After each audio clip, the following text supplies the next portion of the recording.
Good morning student. मैं MS Nirankari public school से आपके लिए वीडियो लाई हूँ। कक्षा 6 व्याकरण चैप्टर है 3 और पाठ है शब्द विचार। इसके पहले मैं व्याकरण की परिभाषा समझे कि हम व्याकरण पढ़ेंगे, लेकिन व्याकरण कहते किसे हैं। पहले इसकी परिभाषा समझ लें कि व्याकरण किसे कहते हैं। तो व्याकरण व्याकरण उसे कहते हैं, किसे कहते हैं, यानी किसी भी भाषा को शुद्ध लिखना, बोलना और पढ़ना आ जाए उसे हम व्याकरण कहते हैं। तो इस परिभाषा से आपको ज्ञात होगा कि हमें व्याकरण अवश्य जरूरी है पढ़ना। व्याकरण के द्वारा ही हम वर्ण, शब्द और भाषा को हम सीख पाएंगे। तो देखिए बच्चों, आया शब्द विचार।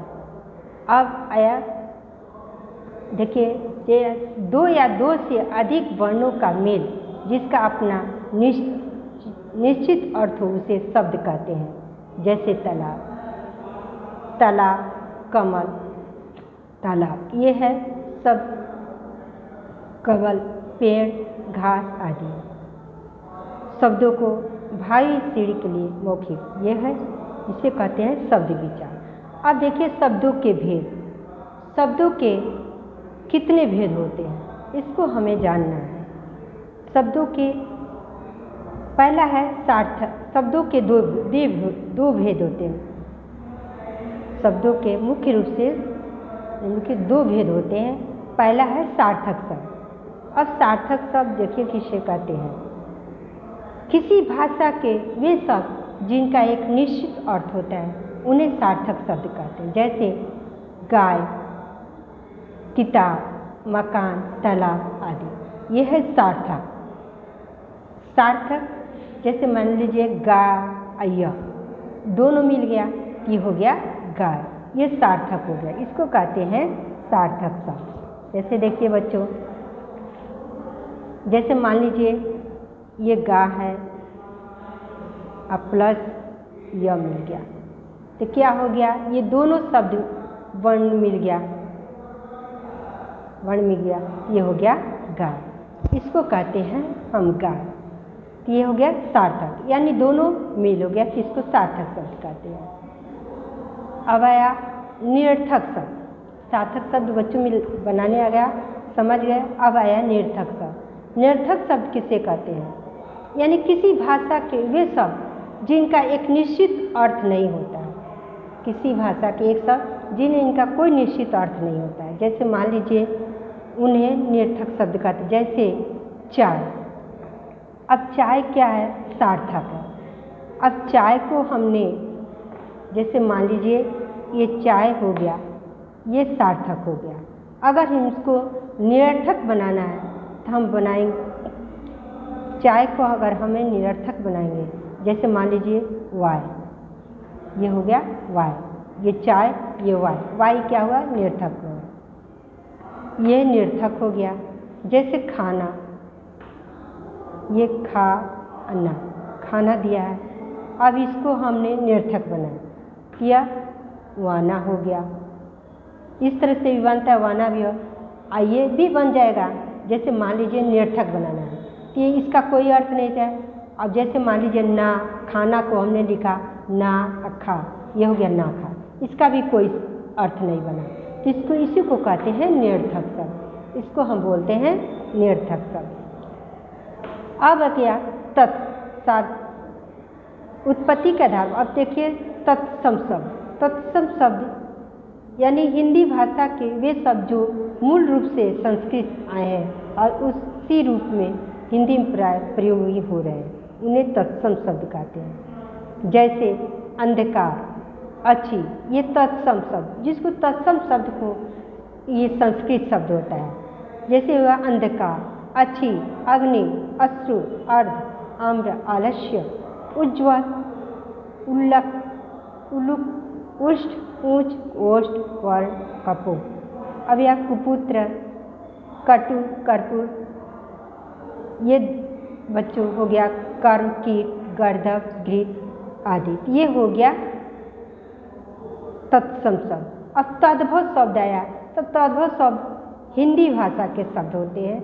हिंदी भाषा के वे शब्द जो मूल रूप से संस्कृत से आए हैं और उन जिनका स्वरूप कुछ बदल गया, तद्भव शब्द कहलाते हैं। जैसे मान लीजिए, जैसे तत्सम या अंधकार, तत्सम ये संस्कृत हो गया, तद्भव ये हिंदी शब्द हो गया अंधेरा। तत्सम कपोत, तद्भव कबूतर। ये बच्चों अच्छी, तत्सम हो गया, आँख तद्भव हो गया। तो बच्चों ये समझ में आ गया। और आया आगे,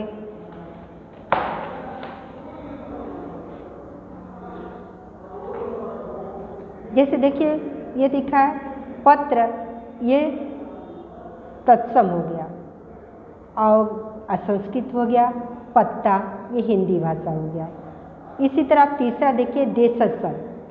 हिंदी भाषा में भारत की विभिन्न बोलियों से आए हुए शब्द और ज़रूरत के अनुसार प्रयोग किए गए शब्द देशज शब्द कहलाते हैं। जैसे कपास,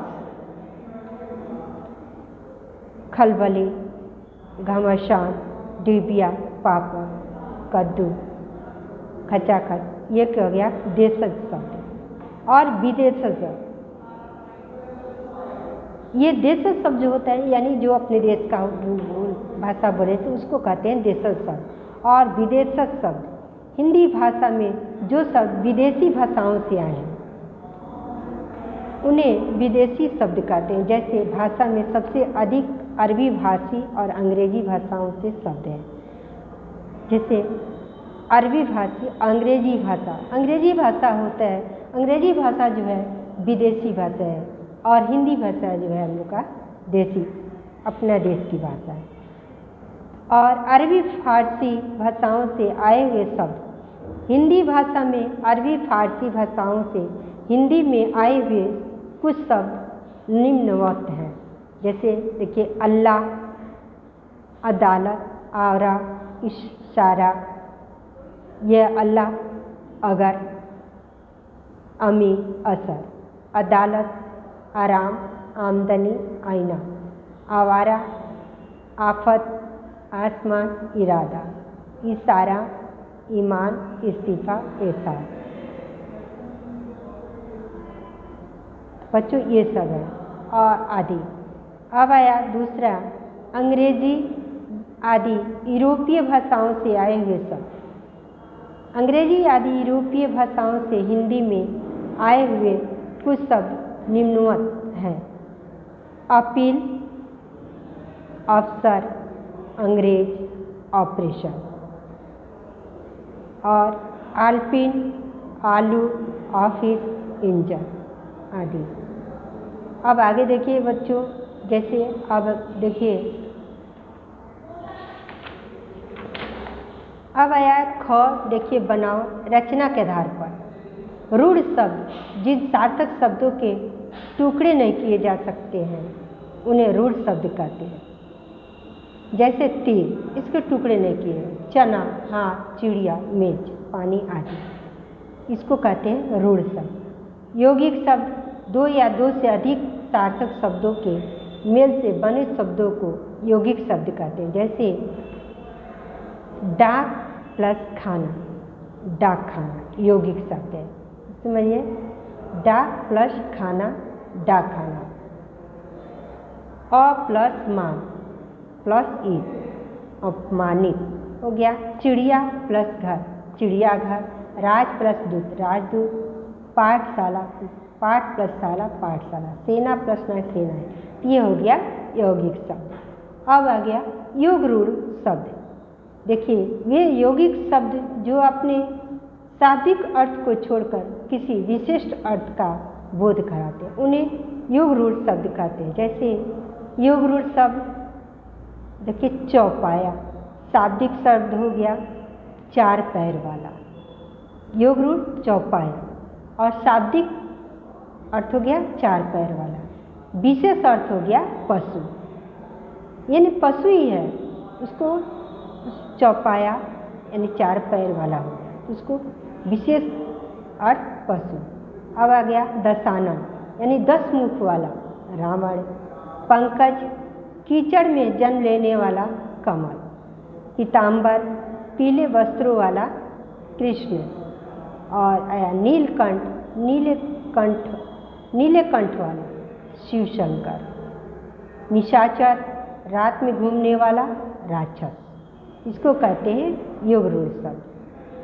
अब प्रयोग के आधार पर विकारी शब्द, वे शब्द जिनका वाक्य में प्रयोग होने पर उनका रूढ़ बदल जाता है, विकारी शब्द कहलाते। जैसे बालक खाना खाता है, लिंग के कारण आया विकार। बालिका खाना खाती है, जैसे बालक खाना खाता है और बालिका खाना खाती है, इसका लिंग बदल गया। मैं पढ़ रहा हूँ, हम पढ़ रहे हैं।